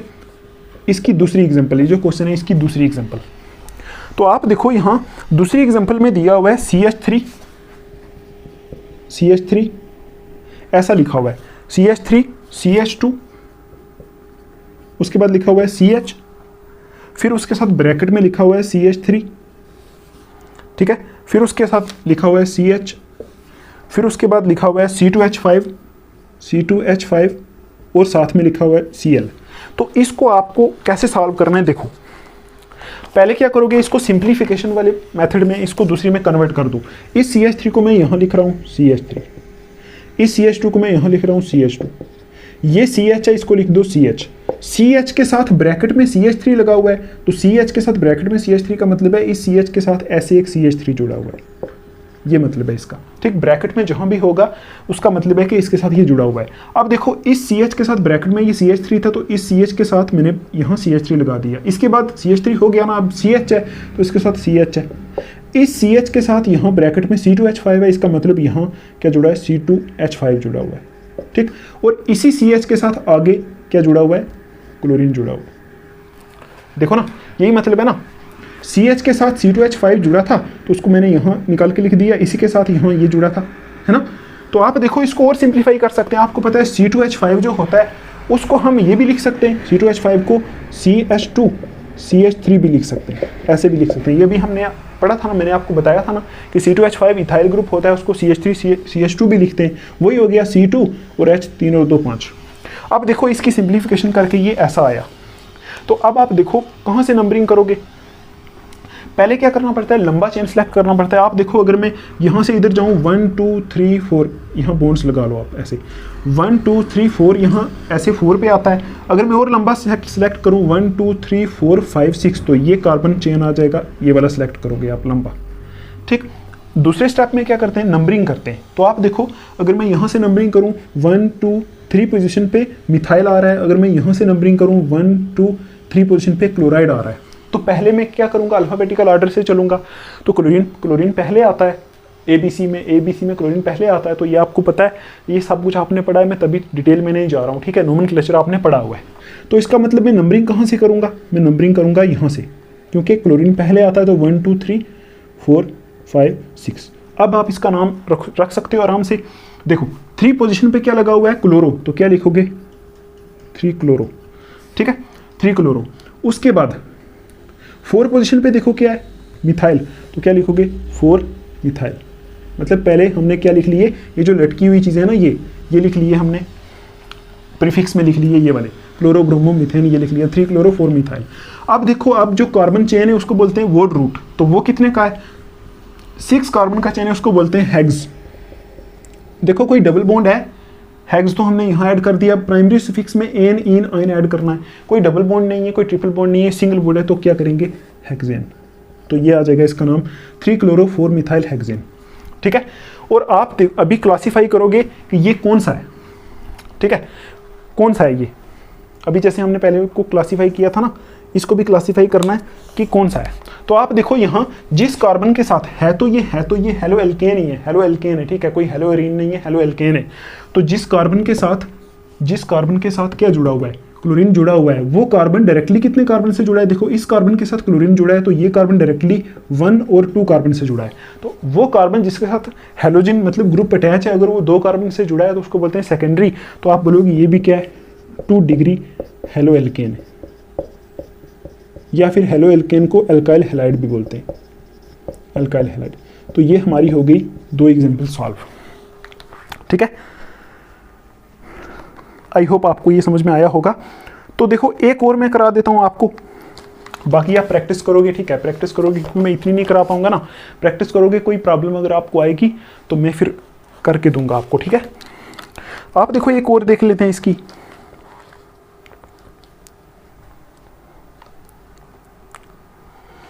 एक्स वाली देखो, एक्स वाली 10 वाली, 10 वाली में ऐसे दिया हुआ है आपको पैरा क्लोरो, उसके बाद दिया हुआ है C6H4, पैरा क्लोरो C6H4, उसके बाद दिया हुआ है CH2, ठीक है, फिर दिया हुआ है हमारा CH, ठीक है, फिर हमारा दिया हुआ है CH3 ये। तो इसको पहले आप क्या करो, सिंप्लीफाई करके लिखो। आप देखो यहाँ C6H4 पैरा दिया, इसका मतलब ये जो C6H4 है ये क्या चीज़ है, ये बेंजीन रिंग है। कैसे, पहले बेंजीन रिंग बनाओ आप, ऐसे ये रिंग है, इसमें कहीं ये C6H4 देखो बेंजीन रिंग होती है C6H6 है ना, तो आपको यहाँ अगर C6H4 दिया है तो इसका मतलब वो बेंजीन रिंग ही है, क्योंकि उसमें दो हाइड्रोजन उससे निकले हुए हैं, तो C6H4 हो गया। ठीक है, देखो ना, 2 हाइड्रोजन निकल जाएंगे, C6H4 हो जाएगा। एक हाइड्रोजन निकाल के लगाया हुआ है यहाँ Cl पैरा पोजीशन पे, और इसी के अपोजिट यहाँ क्या लगा है, इधर CH2 लगा हुआ है। ठीक है, देखो CH2, उसके बाद यहाँ लगा है इसके ऊपर CH, और CH के साथ 2 CH3 जुड़े हुए हैं। देखो CH के साथ CH3 2 जुड़े हुए हैं, तो एक CH3 इधर जुड़ा हुआ है, इसी CH के साथ एक CH3 इधर जुड़ा हुआ है, ये ऐसा है। अब आप देखो क्या ये पैराक्लोरो है, देखो पैराक्लोरो है कि नहीं। देखो यहाँ इस ग्रुप के रिस्पेक्ट में, इस ग्रुप के रिस्पेक्ट में देखो ये पोजीशन ऑर्थो है, ये मेटा है, ये पैरा है, तो ये पैराक्लोरो है ना, तो वही पैराक्लोरो C6H4 है, आगे CH2, CH2 के साथ CH, और ये जुड़ा हुआ है। अब देखो इसका नाम कैसे रखोगे, ये थोड़ा मुश्किल वाला है, कैसे रखोगे इसका नाम। आप देखो पहले बेंजीन ऐसे जो कंपाउंड होते हैं ना, उनके नाम कैसे रखते हैं आपको पता होगा, 11th क्लास में आपने पढ़ा होगा। अगर नहीं पढ़ा तो मैं नोमेनक्लेचर की लेक्चर बनाऊंगा, आप वो देखना, तो फिर आपको समझ में आ जाएगा। आप देखो ऐसे जो कंपाउंड होते हैं ना, इनके नाम रखने के लिए पहले इसका नाम दो, 1 2 3 4 5 6, पहले सिर्फ बेंजीन रिंग का नाम दे दो। ठीक है, तो आप देखो यहाँ बेंजीन रिंग के लिए 1 पोजिशन पे क्या लगा हुआ है, 1 क्लोरो, 1 पोजिशन पे क्लोरो लगा हुआ है। फिर देखो आगे और क्या है, इस बेंजीन रिंग के ऊपर 1 पोजीशन पे क्लोरो लगा हुआ है, उसके बाद 4 पोजीशन पे क्या लगा है, 4 पोजीशन पे ये इतना बड़ा ग्रुप है। तो जब ये इतना बड़ा ग्रुप होता है तो इस ग्रुप को अलग से नाम देते हैं। ठीक, तो आप इसको नाम दे दो यहाँ से 1 2 3 कार्बन, है ना। तो 4 पोजीशन पे क्या लगा हुआ है, देखो 4 पोजीशन पे 2 मिथाइल, देखो 2 मिथाइल है, और ये जो ग्रुप है ये इसके साथ अटैच है, तो 2 मिथाइल प्रोपाइल बोलेंगे इसको। ठीक, कैसे नाम दिया हमने, पहले 1 पे क्लोरो लगा हुआ है, 4 पोजीशन पे 2 मिथाइल, और ये जो ग्रुप है यहाँ इसके साथ जुड़ा है, तो बोलेंगे 2 मिथाइल प्रोपाइल लगा हुआ है। 1 पे क्लोरो, 4 पे 2 मिथाइल प्रोपाइल, और आगे ये भी हमने ये भी लिख दिया, ये भी लिख दिया, और ये क्या बच गया, ये बीच वाला ये बच गया, तो इसको बोलते हैं बेंजीन। तो इसका नाम आ जाएगा, यहाँ लिख देंगे बेंजीन, तो इसका नाम आ जाएगा 1 क्लोरो, 4 पोजीशन पे 2 मिथाइल प्रोपाइल, आगे आ जाएगा बेंजीन। तो ये इसका नाम आ जाएगा IUPAC नेम। ठीक, अब आप बताओ ये क्या है, ये क्या है, ये अल्काइल हैलाइड है, एराइल हैलाइड है, क्या चीज है। तो आप बताओ, ये तो एराइल हैलाइड है, इसमें बेंजीन रिंग है, तो ये कौन सा है, ये एराइल हैलाइड है, एराइल हैलाइड है। ठीक, एराइल हैलाइड है। तो ऐसे करके आपको क्लासीफाई भी करना है, और आपको नोमेनक्लेचर के IUPAC नेम भी लिखना है। तो आप क्वेश्चन नंबर 1 2 और 3 जो है प्रैक्टिस करोगे। ठीक है, प्रैक्टिस करोगे, अगर कुछ प्रॉब्लम आएगी तो मैं आपको बताऊंगा। ठीक है, तो यहाँ तक हम नोमेनक्लेचर रखते हैं, इतना ज़्यादा डिटेल में नहीं जाएंगे। बाकी जो प्रीवियस ईयर क्वेश्चन होंगे वो हम देखेंगे, वो हम सॉल्व करेंगे। ठीक है, तो चलो आगे हम चलते हैं नेक्स्ट टॉपिक के ऊपर, जिसका नाम है हमारा नेचर ऑफ CX बॉन्ड। इसको साफ करते हैं, nature of CX bond start करते हैं। ठीक है, तो लेक्चर थोड़ा सा लेंथी हो रहा है, आई होप आप थके नहीं होंगे। ठीक है, थोड़ा सा रेस्ट करके आप देख सकते हो। तो आप देखो यहाँ हमारा जो अभी टॉपिक है वो है नेचर ऑफ CX बॉन्ड। ठीक है, तो जो जितना ये लिखा है इतना ही टॉपिक है, कुछ मुश्किल नहीं है, बहुत आसान है, आपको बहुत आसानी से समझ में आने वाला है। तो आप देखो सीधा, आपको पता है CX बॉन्ड का मतलब क्या है। CX बॉन्ड है, आप देखो सपोज मैं कोई ले रहा हूँ हेलो एल्केन CH3X, ये ले रहा हूँ, तो X क्या है, X हेलोजन है। हेलोजन कौन कौन से होते हैं आपको पता है, fluorine, chlorine, bromine, iodine, astatine. ठीक है, ये होते हैं हेलोजन। ठीक है, तो यहाँ ये X कौन कौन सा हो सकता है, फ्लोरीन भी हो सकता है, क्लोरीन भी हो सकता है, ब्रोमीन भी हो सकता है, आयोडीन भी हो सकता है, ये भी हो सकता है। ठीक है, तो आप देखो जितने भी आप हेलो एल्केन और हेलो एरीन पढ़ोगे सब में CX बॉन्ड होगी। CX बॉन्ड है ना इसमें, देखो अगर इसको हम खोल के लिखें ऐसे, तो ये ऐसा बनेगा, C के साथ X जुड़ा है और यहाँ 3 HH जुड़े हुए हैं, ऐसा दिखेगा आपको। तो आप देखो इसमें CX बॉन्ड है, तो हम बस यहाँ इतना देखेंगे कि CX जो बॉन्ड होती है उसका नेचर कैसा होता है, मतलब उसके ऊपर चार्ज होता है, क्या होता है। आप देखो पहली चीज़ आप यहाँ से मान सकते हो कि ये जो CX बॉन्ड है ये कोवेलेंट बॉन्ड है, ठीक है, क्योंकि आपको पता है कार्बन और इसमें कोवेलेंट बॉन्ड बनती है। ये मैंने आपको बोला था, आप बेसिक थोड़े से रिवाइज कर लेना। ये कोवेलेंट बॉन्ड है क्योंकि ये मीथेन ऑर्गेनिक में मोस्टली कोवेलेंट बॉन्ड्स बनती हैं, ये आप याद रखना। अब देखो मैं इसको साफ करता हूँ, बताता हूँ CX बॉन्ड का क्या नेचर है, ठीक है। तो आप देखो यहाँ अगर मैं लिखूँ, हमारे पास है C और X बॉन्ड, और आपको पता है कार्बन के साथ 3 और जुड़े होते हैं, यहाँ हाइड्रोजन हाइड्रोजन हाइड्रोजन जुड़ा होता है, ठीक है। या फिर कहीं भी कार्बन हो उसमें X बॉन्ड तो होगी, C और X की बॉन्ड होगी, चाहे हेलो एल्केन हो चाहे हेलो एरीन हो, ठीक है। तो अब आप देखो, आपको पता है, आपको एक चीज़ पता है इलेक्ट्रोनेगेटिविटी क्या होती है। इलेक्ट्रोनेगेटिविटी होती है tendency to attract shared pair of electron, मतलब जो बॉन्ड के अंदर, आपको पता है बॉन्ड के अंदर इलेक्ट्रॉन होते हैं, एक इलेक्ट्रॉन कार्बन का एक इलेक्ट्रॉन हाइड्रोजन का, तभी तो शेयर करके बॉन्ड बनी है, कोवेलेंट बॉन्ड बनी है। तो इलेक्ट्रोनेगेटिविटी होती है इस शेयर्ड पेयर ऑफ इलेक्ट्रॉन को खींचने की टेंडेंसी, मतलब कोई एक एलिमेंट ऐसा होता है जो क्या करता है, शेयर्ड पेयर ऑफ इलेक्ट्रॉन को अपनी तरफ खींचने की टेंडेंसी रखता है, मतलब दोनों इलेक्ट्रॉन को अपनी तरफ खींचने की टेंडेंसी रखता है। शेयर मतलब जो शेयर हुए हैं ना दोनों को खींचने की, तो उसको बोलते हैं इलेक्ट्रोनेगेटिविटी, है ना। तो अगर कोई एलिमेंट ऐसा है जो शेयर्ड पेयर ऑफ इलेक्ट्रॉन को ज़्यादा खींचता है तो उसकी इलेक्ट्रोनेगेटिविटी क्या होती है, इलेक्ट्रोनेगेटिविटी ज़्यादा। और आपको पता है, आपने पढ़ा है 11th क्लास में कि हैलोजन जो होते हैं उनकी इलेक्ट्रोनेगेटिविटी पीरियोडिक टेबल में सबसे ज़्यादा होती है ना, सबसे ज़्यादा। तो आप देखो इसमें इलेक्ट्रोनेगेटिविटी CX बॉन्ड है जो इसमें हैलोजन जुड़ा हुआ है, तो हैलोजन की इलेक्ट्रोनेगेटिविटी कार्बन से ज़्यादा होती है। तो ये क्या करेगा, इलेक्ट्रॉन को क्या करेगा, अपनी तरफ खींचेगा। अब देखो इलेक्ट्रॉन के ऊपर चार्ज होता है नेगेटिव, तो नेगेटिव चार्ज को अगर मैं अपने ऊपर खींचूंगा तो मेरे ऊपर क्या चार्ज आएगा, देखो ना, कोई चार्ज है नेगेटिव, बाहर थोड़ा सा शोर है, आप थोड़ा सा एडजस्ट कर लेना, ठीक है। देखो कोई चार्ज है नेगेटिव, उसको मैं अपने ऊपर खींचूंगा तो मेरे ऊपर नेगेटिव चार्ज आएगा ना। तो देखो इलेक्ट्रॉन के ऊपर चार्ज कौन सा होता है, नेगेटिव, है ना, नेगेटिव चार्ज होता है इलेक्ट्रॉन के ऊपर। तो ये हैलोजन जो होता है ये होता है ज़्यादा इलेक्ट्रोनेगेटिव, हैलोजन मोस्ट इलेक्ट्रोनेगेटिव होते हैं पीरियोडिक टेबल में। तो अगर ये हैलोजन जो है ये क्या करेगा, इन इलेक्ट्रॉन को अपनी तरफ खींचेगा। क्यों खींचेगा, क्योंकि ये क्या है, मोर इलेक्ट्रोनेगेटिव है, कार्बन से ज़्यादा इलेक्ट्रोनेगेटिव है, तो खींचेगा। तो इलेक्ट्रॉन खींचने का मतलब है नेगेटिव चार्ज को खींचना। अगर नेगेटिव चार्ज को खींचेंगे तो सपोज मेरे ऊपर नेगेटिव चार्ज आ गया, सपोज मैं नेगेटिव चार्ज खींच रहा हूँ तो मेरे ऊपर नेगेटिव चार्ज आ जाएगा ना, ठीक है।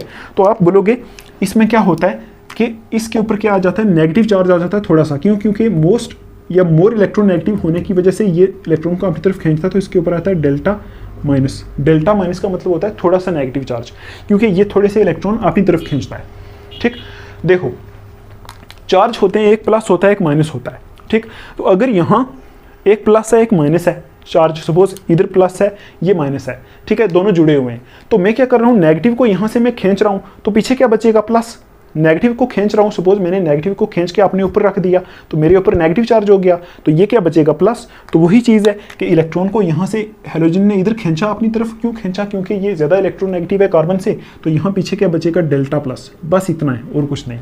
आपको इतना याद रखना है कि ये जो हैलोजन जब कार्बन के साथ लगता है, CX बॉन्ड का नेचर क्या होता है, इसमें हैलोजन के ऊपर डेल्टा नेगेटिव चार्ज होता है और इसके ऊपर डेल्टा पॉजिटिव चार्ज होता है। डेल्टा का मतलब होता है स्मॉल, ठीक है।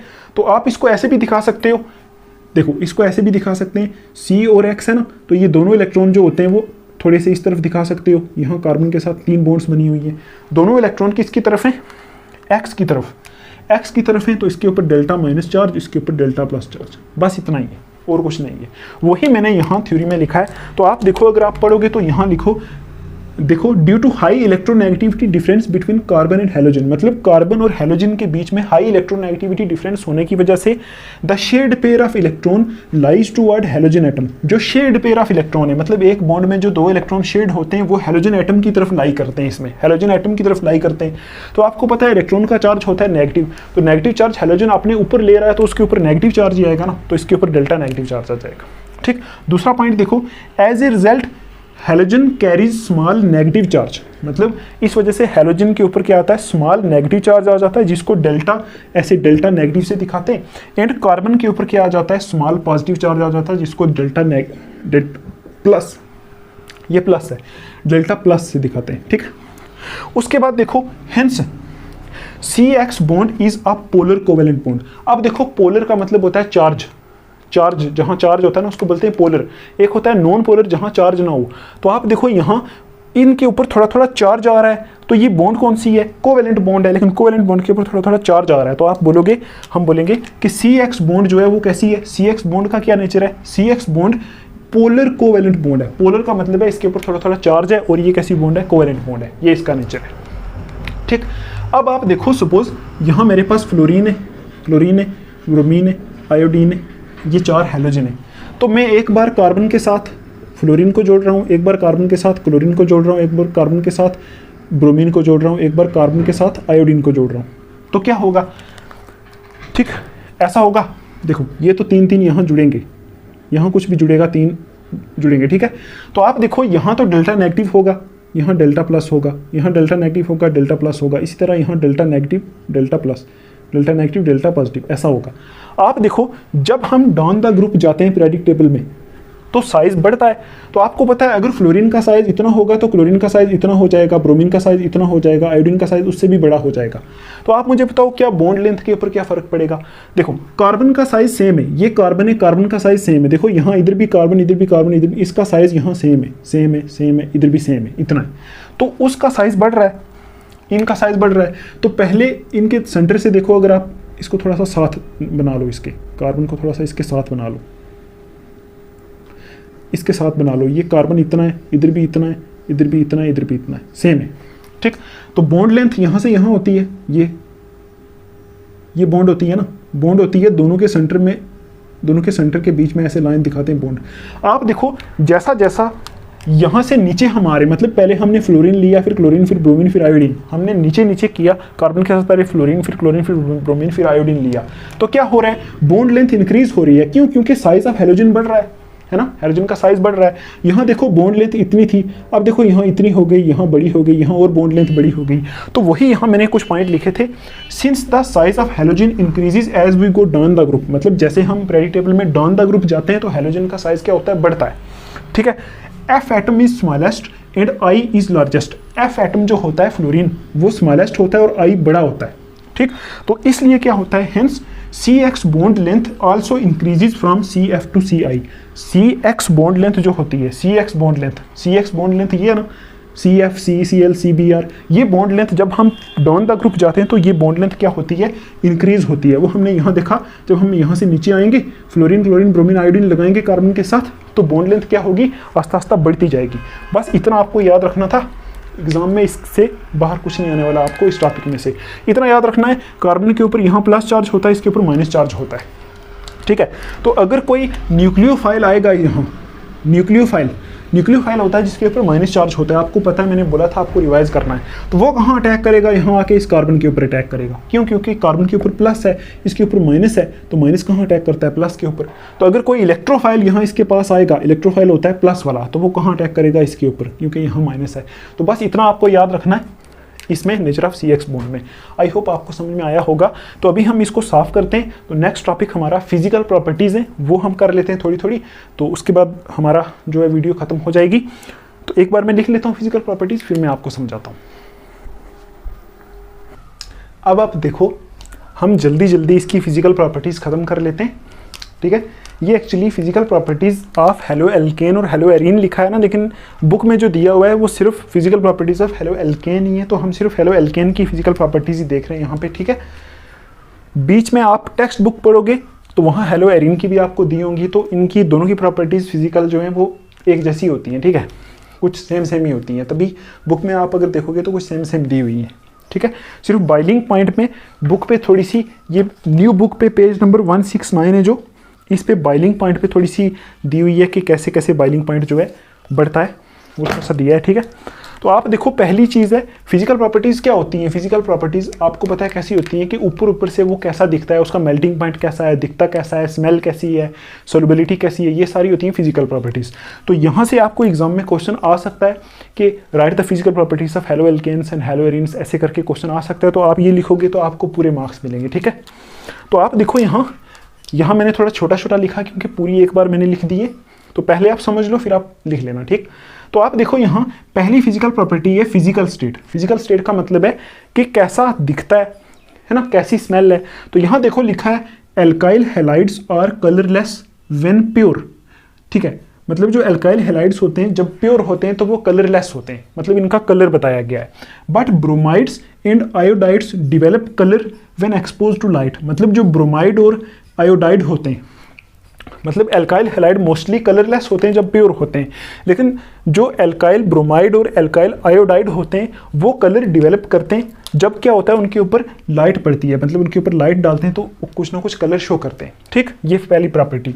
उसके बाद देखो मेनी और ऑर्डरलेस, मतलब बहुत सारे जो होते हैं वो ऑर्डरलेस होते हैं। ऑर्डर का मतलब होता है स्मेल, मतलब कोई स्मेल नहीं होती है, लेकिन सम वोलाटाइल हैलोजन कंपाउंड्स, मतलब कुछ वोलाटाइल हैलोजन कंपाउंड्स होते हैं जो मतलब यहाँ से ही हेलो एल्केन और हेलो एरीन में से कुछ वोलाटाइल कुछ होते हैं, वो स्मेल स्वीट, मतलब वो स्वीट स्मेल करते हैं। ठीक, तो क्या समझ में आया आपको कि कुछ कलरलेस होते हैं, कुछ क्या करते हैं जब उनके ऊपर लाइट पड़ती है तो कलर शो करते हैं। ठीक है, और कुछ क्या होते हैं ऑर्डरलेस होते हैं, मतलब स्मेल नहीं होती, और कुछ वोलाटाइल होते हैं उनकी स्मेल क्या होती है, स्वीट होती है। बस ये आपको याद रखना है। दूसरी प्रॉपर्टी है melting points and boiling points. आप देखो melting points and boiling points इनके जो होते हैं, सपोज मैं आपसे बात करूं, अगर सपोज हमारे पास पहले मीथेन था, ठीक है, एक डब्बे में हमारे पास मीथेन है, मीथेन होगा तो अगर सारे मॉलिक्यूल उसमें मीथेन के होंगे, CH4 होंगे, ठीक, ऐसे होंगे। तो आप देखो अगर मैं इसको सॉलिड बना लूँ, मीथेन गैस होती है लेकिन इसको मैं सॉलिड बना लूँ तो उसको फिर मैं हीट करूँ तो वो मेल्ट करेगा। ठीक है, मेल्ट करेगा, और हीट करूँ तो बॉयल करके फिर गैस बनेगा। ठीक है, आपको पता है। तो आप देखो एक में हमारा मीथेन एक डब्बे में, और दूसरे डब्बे में हमारे पास क्या है, मीथेन से हमने बनाया एक ये वाला कंपाउंड CH3Cl बनाया, CH3Cl। देखो मीथेन से ही तो हेलो एल्केन बनता है ना, मीथेन से ही तो बनेगा ना मिथाइल क्लोराइड। ये हमने एक H को रिप्लेस करके Cl लगा दिया, इससे हमने ये बना दिया। अब आप देखो इसको भी मैंने क्या कर दिया, सॉलिड बना दिया, इसको भी मैंने बना दिया सॉलिड। तो आप मुझे बताओ इन दोनों में से किसका मेल्टिंग पॉइंट ज़्यादा होगा, दोनों में से। देखो इसमें क्या है, इसमें आपको पता है यहाँ डेल्टा प्लस चार्ज है, यहाँ डेल्टा माइनस है ना, इधर डेल्टा प्लस है, इधर डेल्टा माइनस है, इधर डेल्टा प्लस है, इधर डेल्टा माइनस चार्ज है। तो अब आप देखो इसके जो मॉलिक्यूल है ना, मॉलिक्यूल वो आपस में भी क्या हो रहा है, आपस में देखो, आपस में एक दूसरे से अट्रैक्ट हो रहे हैं। कैसे हो रहे हैं अट्रैक्ट, देखो Cl यहाँ आएगा, CH3 यहाँ आएगा, इधर CH3 आएगा, यहाँ Cl आएगा। क्यों आएगा ऐसे, देखो यहाँ डेल्टा प्लस है और यहाँ Cl के ऊपर डेल्टा माइनस है, इसी तरह यहाँ CH3 के ऊपर डेल्टा प्लस है, इधर CH3 के ऊपर डेल्टा प्लस है, यहाँ डेल्टा माइनस है। आपको दिख रहा है ना, नहीं दिख रहा तो यहाँ बना लेते हैं इस डब्बे में। क्या बनाओगे, CH3Cl, फिर Cl CH3, फिर CH3Cl, ये कंपाउंड बनाया। आप देखो इसके ऊपर यहाँ डेल्टा माइनस चार्ज है, यहाँ डेल्टा प्लस है, इधर डेल्टा माइनस है, डेल्टा प्लस है, यहाँ डेल्टा प्लस है, डेल्टा माइनस है। आप देखो क्या ये आपस में मॉलिक्यूल अट्रैक्ट नहीं होंगे, ये मॉलिक्यूल सारे आपस में अट्रैक्ट हैं, क्योंकि इसका प्लस, एक मॉलिक्यूल का प्लस दूसरे के माइनस के साथ अट्रैक्टेड है, इसका माइनस दूसरे के प्लस के साथ अट्रैक्टेड है, लेकिन ये चीज़ यहाँ नहीं है। जब CH4 था ये चीज़ यहाँ नहीं है। अब देखो CH4 को अगर आप मेल्ट करना चाहोगे ये जल्दी मेल्ट हो जाएगा, क्योंकि इसके बीच में जो है ये प्लस माइनस वाली फोर्सेज नहीं है, प्लस माइनस वाली फोर्सेज नहीं है, और कोई फोर्स है, वेंडर वाल फोर्सेज ऑफ अट्रैक्शन कोई और है ना, लेकिन ये प्लस माइनस वाली नहीं, लेकिन इनके बीच में प्लस माइनस वाली फोर्स है। तो इस प्लस माइनस वाली फोर्स को ब्रेक करने के लिए मुझे इसको ज़्यादा हीट करना पड़ेगा। तो आप बोलोगे ये जो कंपाउंड है कौन से, ये वाले हेलो एल्केन और हेलो एरीन, इनके मेल्टिंग और बॉइलिंग पॉइंट क्या होते हैं, हायर होते हैं। किससे हायर होते हैं, इनसे। ये कौन है, जिनसे ये बने, इनसे इनके मेल्टिंग और बॉइलिंग पॉइंट हायर होते हैं। ठीक है, तो वही मैंने लिखा है कि melting and boiling points of haloalkanes are higher than their parent alkanes, मतलब उनके जो पेरेंट एल्केन्स हैं जिनसे वो हेलो एल्केन बने हैं, उनके मेल्टिंग पॉइंट इनसे क्या होते हैं, हायर होते हैं। क्यों, क्योंकि इनके बीच में फोर्सेस ऑफ अट्रैक्शन जो होती हैं प्लस माइनस वाली आ जाती हैं। ठीक है, अब देखो because of smaller intermolecular forces of attraction, smaller नहीं, यहाँ क्या आएगा, एक मिनट रुकना आप, स्मॉलर नहीं, स्ट्रॉन्गर है ये, स्मॉलर नहीं है यहाँ, स्ट्रॉन्गर। ठीक है, तो आपको क्या लिखना है कि मेल्टिंग और बॉइलिंग पॉइंट जो इनके होते हैं हेलो एल्केन और हेलो एरीन के, ये इनके पेरेंट कंपाउंड, जो इनके पेरेंट हाइड्रोकार्बन जिनसे ये बने हुए हैं, इनसे इनके मेल्टिंग और बॉइलिंग पॉइंट हाई होते हैं। क्यों, क्योंकि इनके बीच में stronger intermolecular forces of attraction होती हैं। दो मॉलिक्यूल के बीच में जो फोर्स ऑफ अट्रैक्शन है उनको बोलते हैं इंटरमॉलिक्यूलर फोर्सेस ऑफ अट्रैक्शन। तो इनके बीच में जो दो मॉलिक्यूल के बीच में फोर्स ऑफ अट्रैक्शन है वो प्लस माइनस वाली फोर्सेज बन जाती है ना। आपको पता है नेचर ऑफ CX बॉन्ड पढ़ाया ना, तो वहाँ इनके ऊपर प्लस और माइनस चार्ज डेवलप हो जाता है। तो जब ऐसा होता है पूरा, मतलब इस डब्बे में ये रखा हुआ है, इसके सारे मॉलिक्यूल आपस में प्लस माइनस से अट्रैक्टेड है, तो इनको मेल्ट करना थोड़ा मुश्किल होता है, तो इनके मेल्टिंग और बॉइलिंग पॉइंट इनके पेरेंट हाइड्रोकार्बन से क्या होते हैं, ज़्यादा होते हैं। ठीक है, ये दूसरी फिजिकल प्रॉपर्टी है। तीसरी देखो डेंसिटी। डेंसिटी कैसी होगी, कुछ भी नहीं, आपको सीधा सीधा याद रखना है कि एल्काइल फ्लोराइड्स एंड क्लोराइड्स, मतलब एल्काइल फ्लोराइड और एल्काइल क्लोराइड जो होंगे are generally lighter than water, ये पानी से थोड़े हल्के होते हैं। डेंसिटी आपको पता है, डेंसिटी होती है भारीपन, है ना, कितना भारी है, तो पानी से ये लाइटर होते हैं। कितना याद रखना आपको, एल्काइल फ्लोराइड और क्लोराइड, मतलब एल्काइल फ्लोराइड और एल्काइल क्लोराइड जो होते हैं पानी से हल्के होते हैं। लेकिन एल्काइल ब्रोमाइड और एल्काइल आयोडाइड्स, ये आयोडाइड लिखा है, एंड पॉलीहैलाइड्स, और पॉलीहैलाइड का मतलब हो गया जिसमें बहुत सारे हाइड्रोजन लगे हुए हैं, वो कैसे होते हैं, हैवियर होते हैं। ठीक है ना, डेंसिटी का मतलब यही होता है ना कि कोई कितना डेंस है, मतलब कितना घना है, कितना उसमें कितना वेट है। ठीक, क्या बोलोगे, डेंसिटी में एल्काइल फ्लोराइड और क्लोराइड जो होते हैं वो लाइटर होते हैं वाटर से, और एल्काइल ब्रोमाइड और आयोडाइड जो होते हैं और पॉलीहैलाइड होते हैं वो वाटर से भारी होते हैं। इतनी डेंसिटी में आप याद रखोगे। देखो इसको आपको याद रखना पड़ेगा, इसमें कोई रीज़न पढ़ने का कोई मतलब नहीं है, हमारे सिलेबस में इसकी कोई डिटेल नहीं है, सिर्फ आपको थोड़ा थोड़ा याद रखना है। ठीक, अगर प्रीवियस ईयर में कोई क्वेश्चन ऐसा आएगा तो फिर हम डिटेल में पढ़ेंगे, उसको देख लेंगे हम। उसके बाद ये लाइन लिखी है, density increases with increase in number of carbon atom, मतलब जब कार्बन एटम का नंबर बढ़ेगा, मतलब जितने ज़्यादा कार्बन एटम होंगे उतनी डेंसिटी बढ़ेगी। And atomic mass of halogen atom, halogen atom का जितना एटॉमिक मास बढ़ेगा उतनी डेंसिटी बढ़ेगी। आपको पता है halogen atom fluorine, chlorine, bromine, iodine होते हैं, तो फ्लोरीन का एटॉमिक मास कम होता है, आयोडीन का बहुत ज़्यादा होता है, क्योंकि वो आयोडीन एटम बहुत बड़ा है। तो जितने जितने एटम बढ़ते जाएंगे, कार्बन एटम या फिर हैलोजन एटम जितना जितना बड़ा होता जाएगा उतनी डेंसिटी जो होती है वो इनकी बढ़ती जाएगी। ठीक, ये आपको याद रखना है।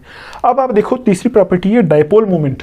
डायपोल मोमेंट क्या होती है, डायपोल मोमेंट का मतलब होता है, आपने पढ़ा ही होगा, ये CX बॉन्ड है ना, जब किसके ऊपर चार्ज आ जाता है ना, कुछ ना कुछ चार्ज होता है, तो हम उस टाइम बोलते हैं कि इसकी कुछ ना कुछ डायपोल मोमेंट है। डायपोल का मतलब है दो पोल से इसके ऊपर डायपोल, दो पोल्स, पोल का मतलब होता है चार्ज, देखो एक पोल ये एक पोल ये, तो दो पोल इसके ऊपर हैं, इसके ऊपर कुछ ना कुछ चार्ज है, इसकी वजह से इसकी कुछ ना कुछ डायपोल मोमेंट होती है। ये आपने फिजिक्स में टॉपिक पढ़ा होगा। तो आप देखो इनकी डायपोल मोमेंट होती है ना इस टाइम, है ना, तो वही लिखा है alkyl halide possess dipole moment, मतलब इनकी डायपोल मोमेंट होती है, but dipole moment decreases as the electronegativity of halogen decreases from chlorine to iodine.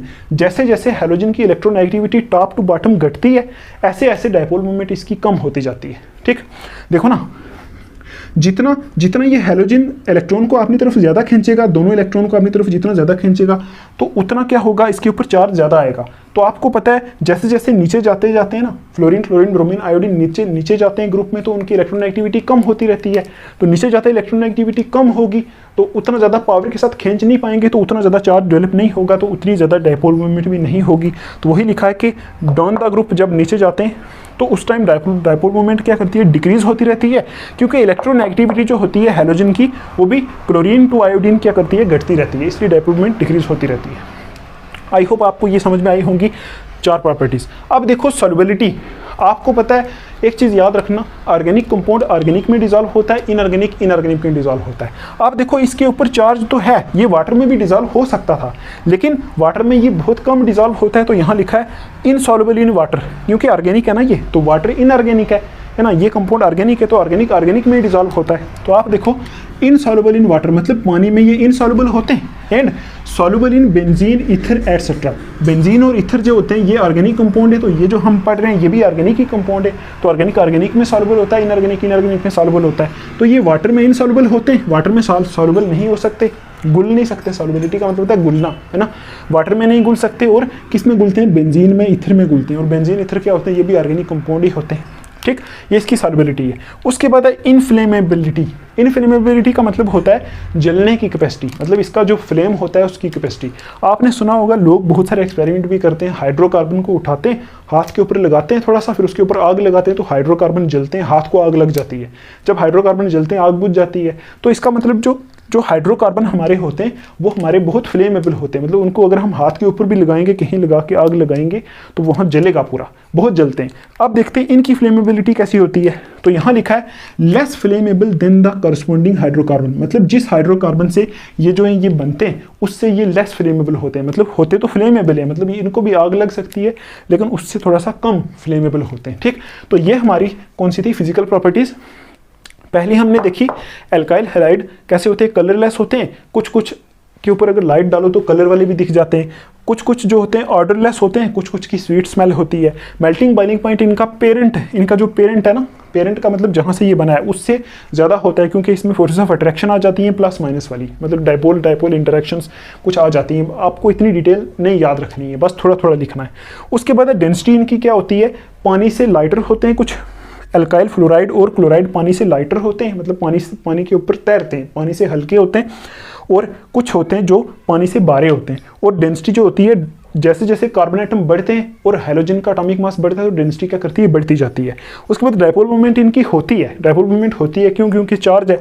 तो डाइपोल मूवमेंट जब हम fluorine chlorine bromine iodine, fluorine से आयोडीन की तरफ जाते हैं तो आस्ता आस्ता डाउन द ग्रुप जाते हैं, तो उस टाइम इलेक्ट्रोनेगेटिविटी हाइड्रोजन की घटती है तो डाइपोल मूवमेंट की क्या करती है, घटती जाती है। सॉल्युबिलिटी देखी हमने, पानी में सॉल्युबल नहीं होते क्योंकि पानी इनऑर्गेनिक है, ये कंपाउंड ऑर्गेनिक है, ऑर्गेनिक में सॉल्युबल होते हैं, है ना। तो बेंजीन और ईथर में सॉल्युबल होते हैं। इनफ्लेमेबिलिटी हमने देखी कितना जलने की कैपेसिटी है, तो हाइड्रोकार्बन जिससे ये बने हुए हैं उससे इनकी जलने की कैपेसिटी कम होती है। ये चीज़ें आपको सिर्फ याद रखनी थी, ठीक है। बाकी टेक्स्ट बुक के ऊपर कुछ ग्राफ वगैरह बना के दिए हुए हैं मेल्टिंग पॉइंट बॉइलिंग पॉइंट के, तो आई थिंक मेरे इतना कुछ नहीं है, मतलब आप देख लेना अगर आपको करना है वो तो कर लेना। तो ठीक है, आज की वीडियो इतनी ही रहेगी। तो पूरी वीडियो में हमने देखी 3 चीज़ें, nomenclature, nature of CX bond और फिजिकल प्रॉपर्टीज। ठीक है, आई होप आपको सब की सब चीज़ें समझ में आई होंगी। तो नोमेनक्लेचर भी समझ में आया होगा। क्वेश्चन नंबर 1, 2 और 3 बुक का आपको प्रैक्टिस करना है। प्रॉब्लम आई तो डिस्क्रिप्शन में टेलीग्राम लिंक है, वो आप क्या करोगे, उसको ज्वाइन करके टेलीग्राम ग्रुप में मेरे से डिस्कस कर सकते हो डाउट्स, ठीक है। और अगर आपको वीडियो में कुछ समझ में आया, वीडियो अच्छी लगी, आपने पूरी देखी, तो आप इस चैनल को सब्सक्राइब कर सकते हो, ठीक है, और एक लाइक कर दो तो बहुत अच्छा रहेगा। तो हम फिर मिलेंगे नेक्स्ट वीडियो में, तब तक के लिए आप अपना ध्यान रखो। Take care, thanks for watching.